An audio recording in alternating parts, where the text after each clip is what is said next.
तो अब मैं जैसे ही आपको नाम बताऊंगा उनका, जो हमारे आज के गेस्ट हैं, तो आपका जो एक्साइटमेंट लेवल है वो और बढ़ जाएगा। खान सर।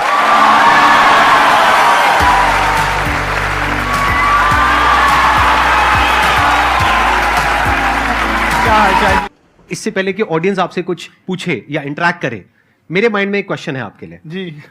जो बच्चे हैं वो आपके इतने दीवाने क्यों हैं, इतने पागल क्यों हैं आपके पीछे? मतलब मेरे कमेंट सेक्शन में भरा पड़ा था, खान सर कब आएंगे, खान सर कब आएंगे। मतलब ऐसा क्या जादू कर दिया आपने बच्चों के ऊपर?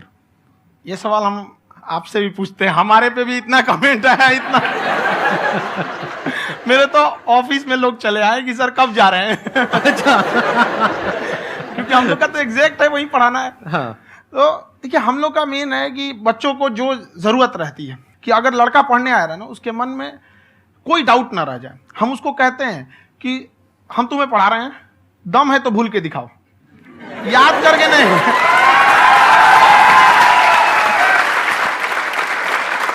प्लस आप जिस प्राइस पॉइंट पे पढ़ा रहे हैं, आई थिंक वो सबसे कम है, वो बहुत ही कम है। सर ये जो फीस का कल्चर है, ये हमारा इंडियन कल्चर नहीं है।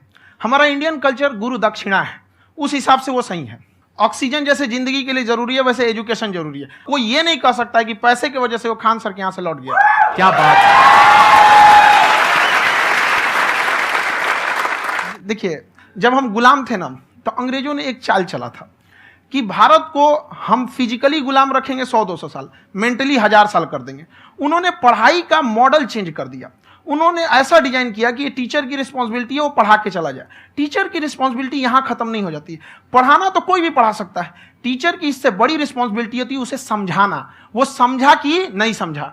अगर लड़का आपके समझाने के बाद डाउट रह गया तो ये आपकी गलती है। लड़का हमसे पूछता है सर इतनी भीड़ है आपके पास, तो कहे सर डाउट कैसे पूछेंगे? हम कह रहे यार तुम्हारा डाउट बचेगा तब ना पूछेगा तुम डाउट यहाँ पे। मैं समझ पा रहा हूं कि ये आपके अंदर जो एटीट्यूड है ये कहां से आ रहा है, क्योंकि आप बचपन से ही फौज में जाना चाहते थे, तो आप जंग के मैदान में ही खड़े हैं एक तरीके से। बस फर्क ये है कि आपके हाथ में कलम है, हथियार ना हो करके। हथियार से एक आदमी की जान जा सकती है, हाँ। कलम से बहुत ताकत होता है। शिक्षा एक ऐसा हथियार है ना, हर कुरीतियों से लड़ सकता है, हर तरह की समस्याओं से। और ये एक ऐसा हथियार है, मेटल डिटेक्टर में भी नहीं पकड़ाता है।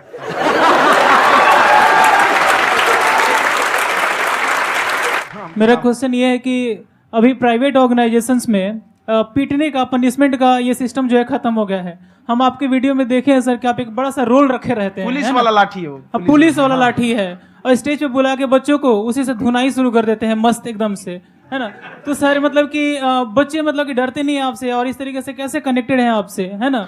देखिए लड़कों को जहां तक पीटने की बात है, जब पढ़ाने की बात आएगी तो उसको हम पूरे बेहतरीन ढंग से पढ़ाएंगे। लेकिन जब सजा देने की बात आएगी ना, तो वो भी बेहतरीन ढंग से होगा। ऐसा थोड़ी होगा कि बस एक ही चीज बेहतरीन ढंग से होगा। और डर का होना बहुत जरूरी है। ये डर भी अपने आप में एक मोटिवेशन है, क्योंकि जब आपके अंदर एक थोड़ा सा डर रहे ना, तो डर के भागिए मत। एक ऐसा डर जिसको आप लगे कि नहीं नहीं थोड़ा सा और करने की जरूरत है, फिर तो ये हम इसको क्रॉस कर जाएंगे आप। तो लड़कों के अंदर ये डर बनाना भी जरूरी रहता है। आपकी डेली कितने घंटे क्लासेस होती है? 6-7 घंटे। अभी भी खुद ही करते हो आप? हाँ, हमारे स्टाफ परेशान रहते हैं। हम 1:30-2 बजे सोते हैं, सुबह 6 बजे उठ जाते हैं, परेशान रहते हैं। यार इतना क्यों करते हो, है ना? कभी तो उनको भी साथ साथ लगना पड़ता है ना? उनको साथ साथ लगना पड़ता है। हम जग गए हैं तो कोई सोया थोड़ी रहेगा, परेशान रहते। दिन में सोते ही नहीं है बेचारा, कहीं कहीं जाके सोते रहता है। हम सीट बांध दिए कि भाई तुम इस समय सो जाना, तुम इधर सो जाना। आपकी शादी हो गई है नहीं हुई है अभी? मेरी खुशहाली देख के आप आइडिया लगा सकते हैं।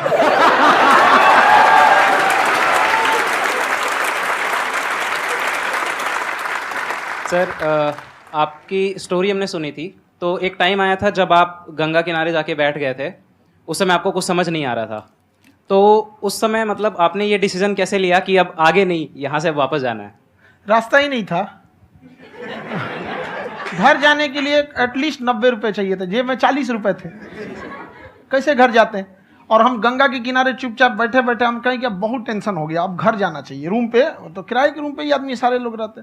गए वहाँ पे तो रूम लॉक हो गया था। तुम खटखटाए तो ऊपर से गुस्सा से बोले जो ऑनर थे, क्या टाइम हो गया है? तुम कहे 9-10 बज रहा होगा। घड़ी देखिए तो 2 बज रहा था रात का, 2-2:30 बज गया था। वहाँ टेंशन में आप तो होता है। कई बार ऐसा समय आएगा कि लगेगा जैसे अब कुछ नहीं हो सकता है, तो इससे घबराना नहीं है। कभी कभी गुच्छे की आखिरी चाबी भी ताला खोल देती है।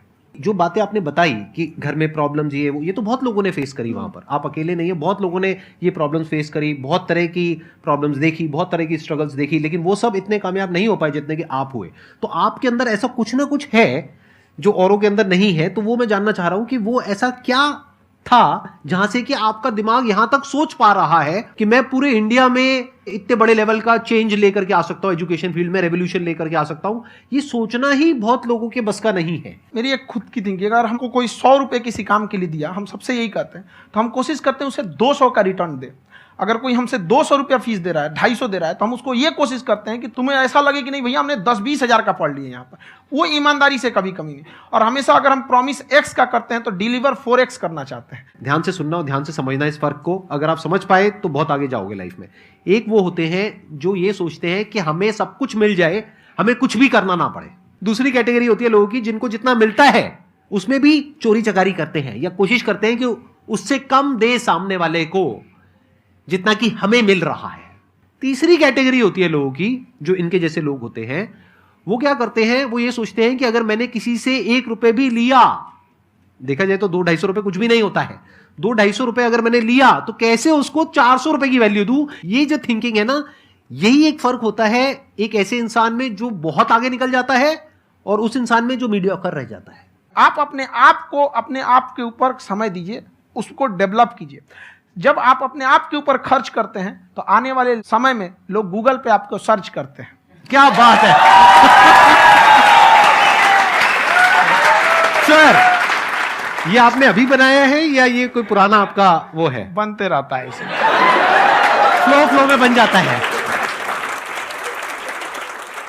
आपके अंदर ना सर एक कवि छुपा हुआ है कहीं ना कहीं जो बाहर आना चाहता है। कभी ना कभी आपने सोचा होगा कुछ? हाँ, कभी कभी देखिए, एक चीज है, संगत का बहुत अच्छा असर पड़ता है। ये चीज को हमेशा, संगति का मतलब लोग हल्के में ले लेते हैं। संगति का मतलब होता है संग संग गति। तो अच्छे लोग के साथ रहेंगे तो संग संग अच्छी गति होती जाएगी, खराब में रहेंगे तो ये भी होता है। बट अपने आप को थोड़ा सोचना चाहिए कि हम केवल जी के मर जाएं इसके लिए नहीं आए हैं। लोग कहते हैं कि सर नाम क्यों नहीं बताते अपना। हमारी एक ही सोच है कि जाने के बाद इस दुनिया से हमको मतलब एक चीज देना चाहते हैं स्टूडेंट्स को, कि वो याद करें कि इस पैसे की भाग दौड़ की दुनिया में हर कोई दोनों हाथ से लूटने में लगा है, खाली हाथ जाने के लिए ये सबको लगा है। तो हर कोई को ये सोचना चाहिए कि था कोई इंसान जो इतने कम फीस में इतनी शिक्षा जो महंगी थी, जो कमाने का रास्ता था, उसको भी एकदम कंपटीशन इतना कर दिया कि अब लोगों को अपनी फीस बढ़ाने में डर लगता है कि अरे यार, लड़का कमेंट करता है कि खान सर इतना ले रहे हैं, आप बहुत बड़ा टीचर हो गए।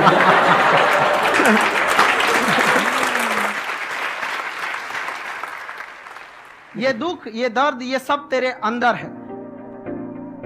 तू अपने बनाए इस पिंजड़े से बाहर निकल के देख, तू अपने आप में एक सिकंदर है।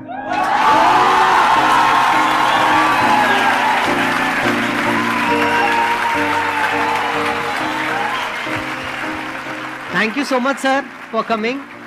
बहुत मजा आया मेरे को आपके साथ में इंटरेक्ट करके। आई एम श्योर आप लोगों को भी बहुत मजा आया होगा।